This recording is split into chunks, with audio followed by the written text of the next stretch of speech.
Commodity 10 बजे 10 minute में आपका स्वागत है। शुरुआत करते हैं एग्री मार्केट की 10 बड़ी खबरों के साथ कि वहां पर किस तरह का एक्शन दिख रहा है। एग्री मार्केट में सबसे पहले बात जीरे की करेंगे, जहां पर पाइपलाइन यानी स्टॉक काफी कम अब हो गया है, उससे लोअर लेवल पे बाइंग आ रही है। जब भी 27,000 के नीचे जीरा आता है खरीदारी दिखती है। कल भी हमने 1.5-2% की तेजी दिखी थी, 27,200 के आसपास आज भी ट्रेड हो रहा है। जीरे के बाद हल्दी की बात कर लेते हैं, जहां पर 2 कारोबारी दिन फ्राइडे और फिर उसके बाद बाजार खुला मंगलवार को, जहां पर 2 कारोबारी दिनों में 12% की तेजी, 6% का ऊपरी सर्किट, 15,600 और आज भी शुरुआती कारोबार में करीब 1% की तेजी। धनिया लोअर लेवल पे बाइंग है, लगातार हम बता भी रहे थे कि वैल्यू बाई है और ये तेजी आ भी रही है। कल भी अच्छी तेजी दिखी थी, 8100 रुपए के आसपास धनिया चला गया है। ग्वारगम की बात करें 10,500 के आसपास, कल 2.5% की गिरावट दिखी, लेकिन आज हल्की तेजी है, लोअर लेवल पे बाइंग आ रही है। और जो एक दायरा है, एक पोजिशनल ट्रेडर्स के लिए जो हमने दायरा लगातार बता रहे, तो उस दायरे के लोअर रेंज के आसपास है, उससे यहाँ पे खरीदारी है।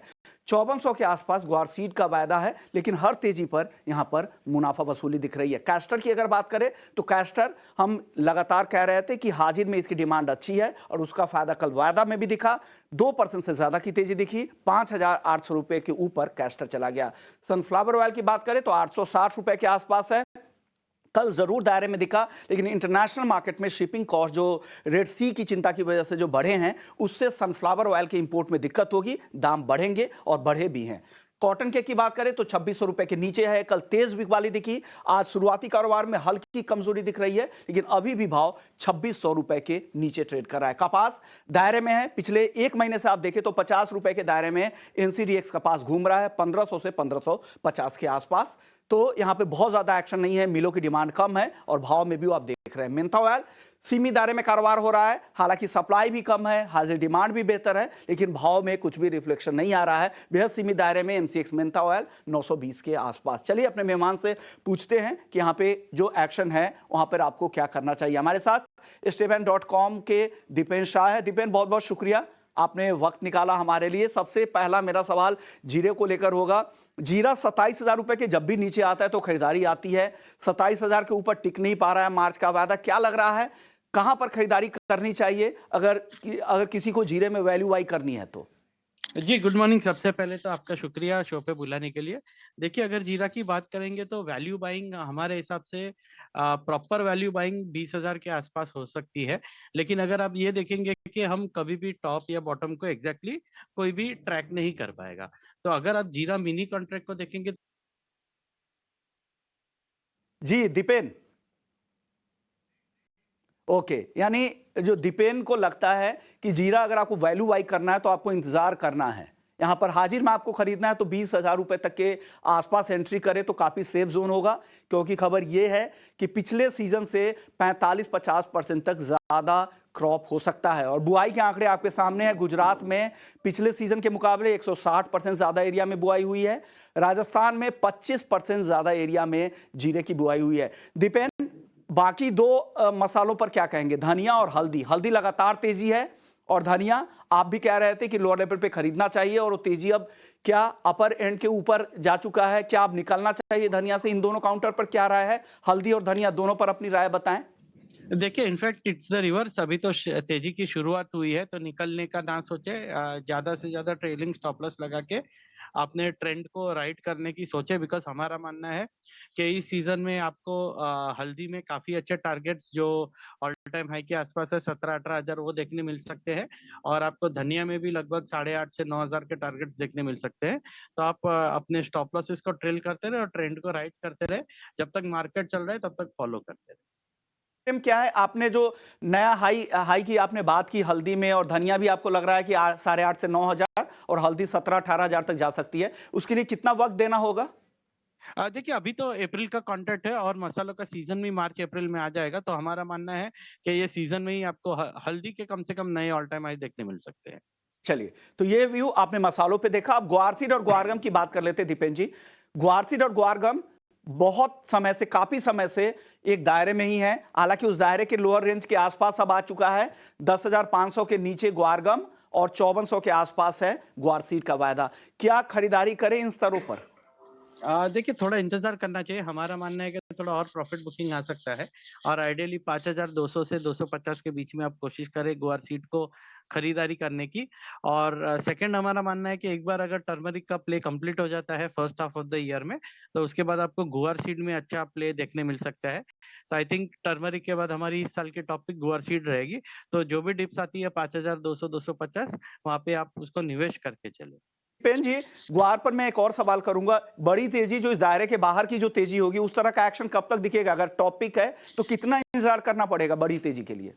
देखिए मैं वही कह रहा हूँ कि second half of the year आप इंतजार कर सकते हैं। हमारा मानना है कि second half of the year में आपको ये तेजी शायद देखने मिल सकती है, मतलब दिवाली के आसपास।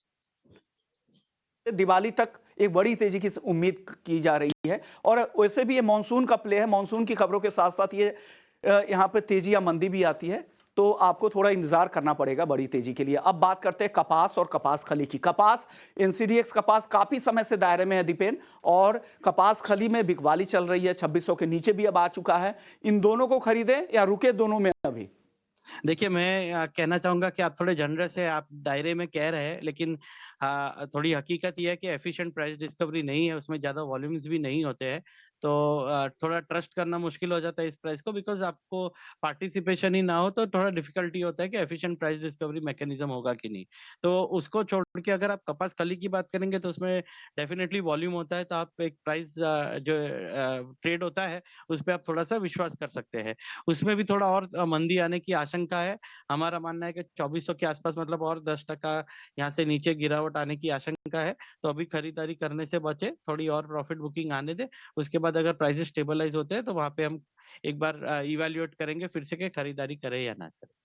नई खरीदारी के लिए आपको 8-10% का वेट करना पड़ेगा। 2400 का लेवल दिखे कॉटन केक में, फिर नई खरीदारी करी, तब तक इंतजार करें, क्योंकि यहां पर वॉल्यूम बेहतर है। प्राइस डिस्कवरी कॉटन केक में ज्यादा बेहतर दीपेन जी को लग रही है। चलिए अब नॉन एग्री मार्केट की बात कर लेते हैं। नॉन एग्री मार्केट में गोल्ड और सिल्वर, इन दोनों काउंटर में क्या करना चाहिए?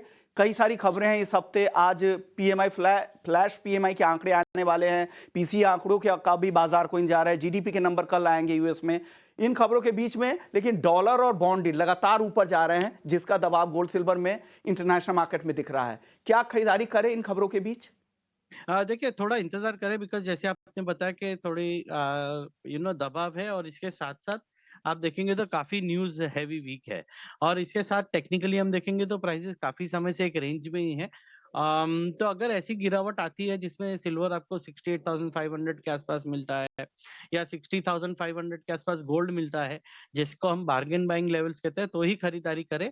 अभी ट्रेडिंग अपॉर्च्युनिटी काफ़ी कम लग रही है, बिकॉज़ प्राइसेज़ एक रेंज में है। और रेंज में प्राइसेस होने का दिक्कत ये होती है कि आपको वोलेटिलिटी नहीं मिलती, जिसमें ट्रेडर्स ज़्यादा मुनाफा नहीं कर पाते। तो या तो वोलेटिलिटी को आने दें या तो प्राइसेस को काफ़ी नीचे आने दें, जो बार्गेन बाइंग लेवल्स कह सकते हैं, वहाँ पे आप खरीदारी करने की कोशिश करें।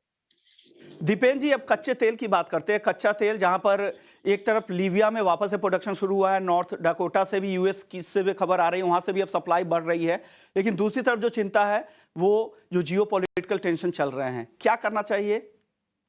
जी, ये पुश-पुल के वजह से ही आप देखेंगे कि कच्चा तेल भी काफ़ी समय से एक दायरे में है, 6200 में ऊपर की तरफ और 5800 में नीचे की तरफ।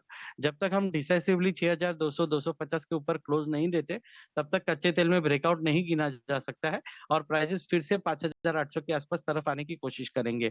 तो आज का दिन बहुत ही महत्व का होगा। अगर 6200 के ऊपर क्लोजिंग मिल जाती है, तो आई थिंक एक ब्रेकआउट के संकेत होंगे, उसके बाद बाय ऑन डिप्स की मार्केट हो जाएगी। तो आज के दिन के लिए वेट एंड वॉच कर सकते हैं। वॉच करें, जो ब्रेकआउट का लेवल है 6200 और 6250 का, उन लेवल्स के ऊपर जाए, फिर खरीदारी की नई पोजीशन आप बना सकते हैं। अब आखिरी कॉल दीपेन जी, बेस मेटल्स में आज क्या पसंद आ रहा है आपको मेटल्स में?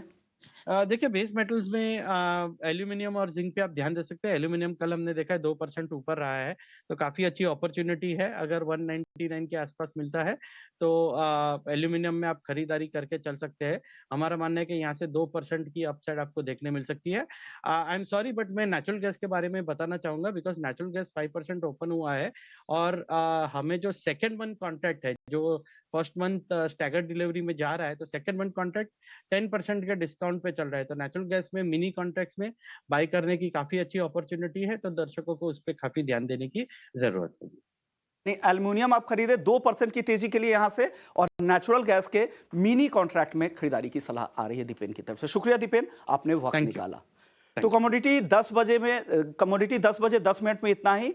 अब आगे फिर से आपको इक्विटी मार्केट का पूरा एक्शन हमारे सहयोगी लेकर आएंगे।